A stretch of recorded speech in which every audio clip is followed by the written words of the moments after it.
নমস্কার বন্ধুরা, আপনাদের সবাইকে স্বাগতম জানিয়ে শুরু করছি আজকের রেসিপি। আজকে আমি আপনাদের একটা দুর্দান্ত রেসিপি বানিয়ে দেখাবো। সম্পূর্ণ আলাদা ধরনের প্রিপারেশন। এরকম প্রিপারেশন বাড়িতে তৈরি করলে কিন্তু সবাই অবাক হয়ে যাবে। এটা দেখতেও যেরকম অপূর্ব লাগে আর খেতেও কিন্তু ভীষণ দুর্দান্ত হয়। নান, ফ্রাইড রাইস, পরোটা, ইভেন বিরিয়ানির সঙ্গেও আপনারা এরকম ধরনের চিকেন খেতে পারবেন। এই রেসিপিটা বানানো ভীষণ ইজি। বাড়ির সামান্য মশলা দিয়েই কিন্তু এই রেসিপিটা তৈরি হয়ে যাবে। খেতে জাস্ট দুর্দান্ত হয়। তাহলে চলুন বেশি কথা না বলে আজকের রেসিপি শুরু করা যাক। এখানে আমি কড়াই বসিয়ে দিয়েছি, তাতে দিয়ে দিলাম সাদা তেল। এতে আমি 2 চামচ মতো সাদা তেল দিয়ে দিলাম। তেল গরম হয়ে গেছে, এবার আমি দিয়ে দিলাম 1 টুকরো বাটার। বাটারের বদলে তোমরা কিন্তু ঘিও দিতে পারো। এখানে আমি নিয়েছি কিছু গোটা গরম মশলা, এলাচ, দারচিনি আর লবঙ্গ। এটা আমরা এর মধ্যে দিয়ে দিলাম। এগুলোকে তেল এবং বাটারের সঙ্গে খুব ভালো করে নেড়েচেড়ে মিশিয়ে নেব, যাতে এই মশলার পুরো ফ্লেভারটা এই তেলের সাথে ভালো করে মিশে যায়। আমরা কয়েক সেকেন্ড ফোড়নটাকে ভেজে নেওয়ার পরে এবার আমরা দিয়ে দেব পেঁয়াজের পেস্ট। এখানে আমি 3টে মিডিয়াম সাইজের পেঁয়াজ নিয়েছি। তো পেঁয়াজ বাটাটা দিয়ে এই তেলের সাথে আমরা খুব ভালো করে নেড়েচেড়ে মিশিয়ে নেব। মোটামুটি 2 থেকে 3 মিনিট সময় নিয়ে এই মশলাটাকে ভালো করে ভেজে নিতে হবে। এটা ভাজার সময় গ্যাসের আঁচটাকে একদম লোতে রাখতে হবে। এটার কালার যেন চেঞ্জ না হয়, এরকমই যেন থাকে। মোটামুটি 3 থেকে 4 মিনিট মতো আমি এই পেঁয়াজটাকে ভেজে নিয়েছি। পেঁয়াজের যে একটা কাঁচা গন্ধ থাকে সেটা কিন্তু সম্পূর্ণ চলে গেছে। এবার আমি এর মধ্যে অ্যাড করে দেব চিকেন। আমি এখানে চিকেন নিয়েছি মোটামুটি 750 গ্রাম। চিকেনটাকে দিয়ে আমরা এরকমভাবে ভালো করে পেঁয়াজের সাথে মিশিয়ে নিয়ে এটা ভেজে নেব। মোটামুটি 7 থেকে 8 মিনিট মতো আমরা চিকেনটাকে ভেজে নেব, যতক্ষণ না চিকেনের একটা সাদা কালার আসছে। তো তোমরা এখন দেখে বুঝতেই পারবে আমাদের চিকেনের কালারটা চেঞ্জ হয়ে এসছে আর ভাজাও কিন্তু মোটামুটি হয়ে গেছে। এবার আমি এর মধ্যে অ্যাড করে দেব আদা, রসুন আর কাঁচা লঙ্কা বাটা। আমি 4-5 কোয়া রসুন আর 1 ইঞ্চি মতো আদা আর 5টা-6টা কাঁচা লঙ্কা পেস্ট করে নিয়েছি। মশলার সমস্ত উপকরণগুলো কিন্তু আমি একসঙ্গে পেস্ট করে নিয়েছিলাম।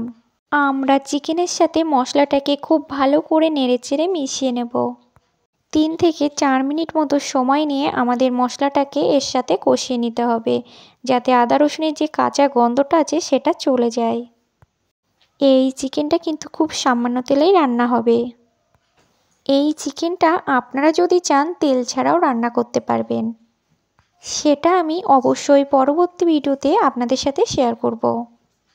আমি 3 থেকে 4 মিনিট সময় নিয়ে আদা, রসুন আর কাঁচা লঙ্কাটাকে খুব ভালো করে ভেজে নিয়েছি। এখন আদা রসুনের পুরো কাঁচা গন্ধটা কিন্তু চলে গেছে এবং আমাদের মাংসটাও কিন্তু খুব ভালো করে ভেজে নেওয়া হয়ে গেছে। এইভাবে মশলার সঙ্গে মাংসটাকে ভেজে নিলে কিন্তু মাংসটাও খেতে কিন্তু ভীষণ স্বাদ হয়। এবার আমি গুঁড়ো মশলা অ্যাড করব। সবার প্রথমে দিয়ে দেব 1 চামচ মতো লবণ। লবণটা নিজেদের স্বাদ অনুযায়ী। এবার আমি দিয়ে দেব 1 চামচ জিরের গুঁড়ো, 1/2 চামচ দিয়ে দেব ধনিয়ার গুঁড়ো, 1 চামচ মতো দিয়ে দেব চিলি ফ্লেক্স আর দিয়ে দিচ্ছি খুব সামান্য একটু গোলমরিচের গুঁড়ো। এবার আমরা এই সব উপকরণগুলো মাংসের সাথে খুব ভালো করে 3 থেকে 4 মিনিট সময় নিয়ে কষিয়ে নিতে হবে। এইভাবে গ্যাসের আঁচটাকে একদম লোতে রেখে আপনাদেরকে রান্নাটা করে নিতে হবে।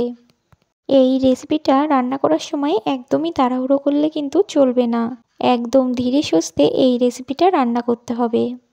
যখনই মশলাটা একদমই ভালোভাবে কষে গিয়ে এরকম ড্রাই হয়ে যাবে, তখনই আমরা এর মধ্যে অ্যাড করে দেব টক দই।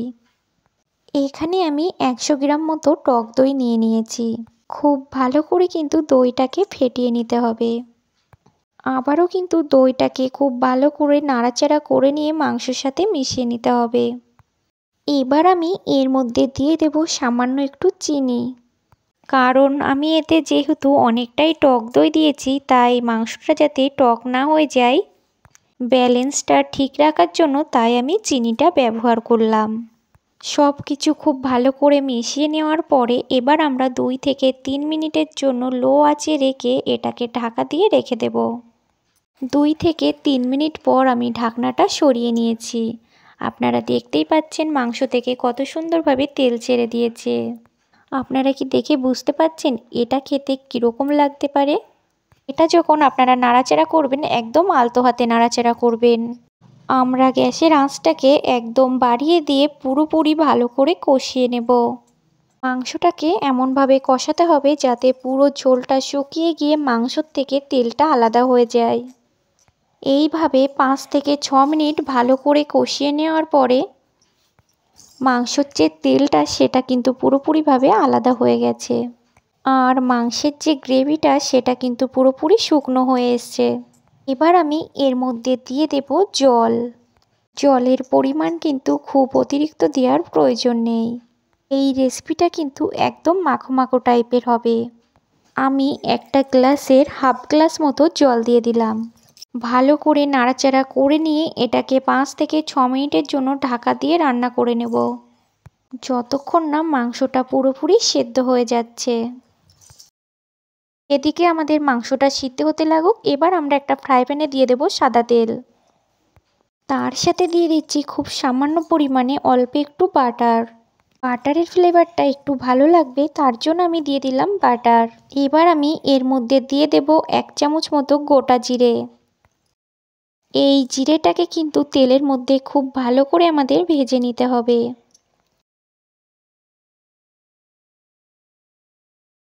এখানে আমাদের জিরেটাকে কিন্তু খুব ভালো করে ভেজে নেওয়া হয়ে গেছে।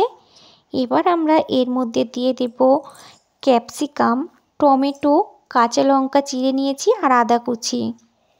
এবার আমরা এটাকে 3 থেকে 4 মিনিট নাড়াচাড়া করে ভেজে নেব। টমেটোর যে বীজগুলো থাকে সেগুলো কিন্তু আমি ফেলে দিয়েছি। গ্যাসের আঁচটাকে কিন্তু এই সময় আপনাদের বাড়িয়ে রাখতে হবে যাতে টমেটো আর ক্যাপসিকাম থেকে জল বেরিয়ে না আসে, সেদিকে আপনাদের খেয়াল রাখতে হবে। মোটামুটি 3 থেকে 4 মিনিট মতো আমরা এইভাবে এটাকে ভেজে নিয়েছি। এটা আমাদের ভাজা হয়ে গেছে আর ওইদিকেও আমাদের মাংসটা কিন্তু সিদ্ধ হয়ে গেছে। ঢাকনাটা আমি সরিয়ে নিচ্ছি। তো দেখো এখানে কিন্তু চিকেনের গ্রেভিটা কিন্তু অনেকটাই শুকিয়ে এসছে আর মাংসটাও কিন্তু খুব ভালোভাবে সিদ্ধ হয়ে গেছে। এবার আমরা যে উপকরণগুলো ভেজে নিলাম সেগুলো এর মধ্যে দিয়ে দেব। সব কিছু হালকা হাতে একটু নেড়েচেড়ে মিশিয়ে নেব। এবার আমি এর মধ্যে দিয়ে দেব সামান্য একটু ক্রিম। এই ক্রিমটা কিন্তু আমি বাড়িতে বানিয়ে নিয়েছি, তোমরা চাইলে কিন্তু কেনাটাও ব্যবহার করতে পারো। আর এর সাথে দিয়ে দেব সামান্য একটু গরম মশলা। এবার আমরা সমস্ত কিছু খুব ভালো করে আলতো হাতে মিশিয়ে নেব। 2 থেকে 3 মিনিট মতো আরও কিছুক্ষণ এটা আমরা রান্না করে নেব।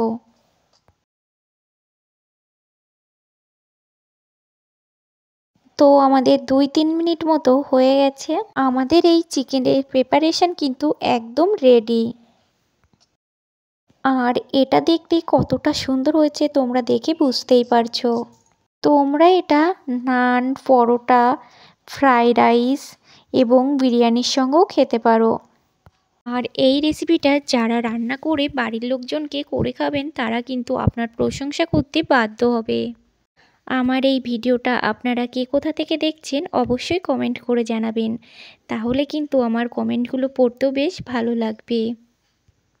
আমার এই রেসিপিটা যদি আপনাদের ভালো লেগে থাকে তাহলে অবশ্যই লাইক, কমেন্ট, শেয়ার এবং সাবস্ক্রাইব করতে ভুলবেন না কিন্তু। আজকের মতো এখানেই বিদায় নিচ্ছি। আপনারা সবাই ভালো থাকবেন, সুস্থ থাকবেন।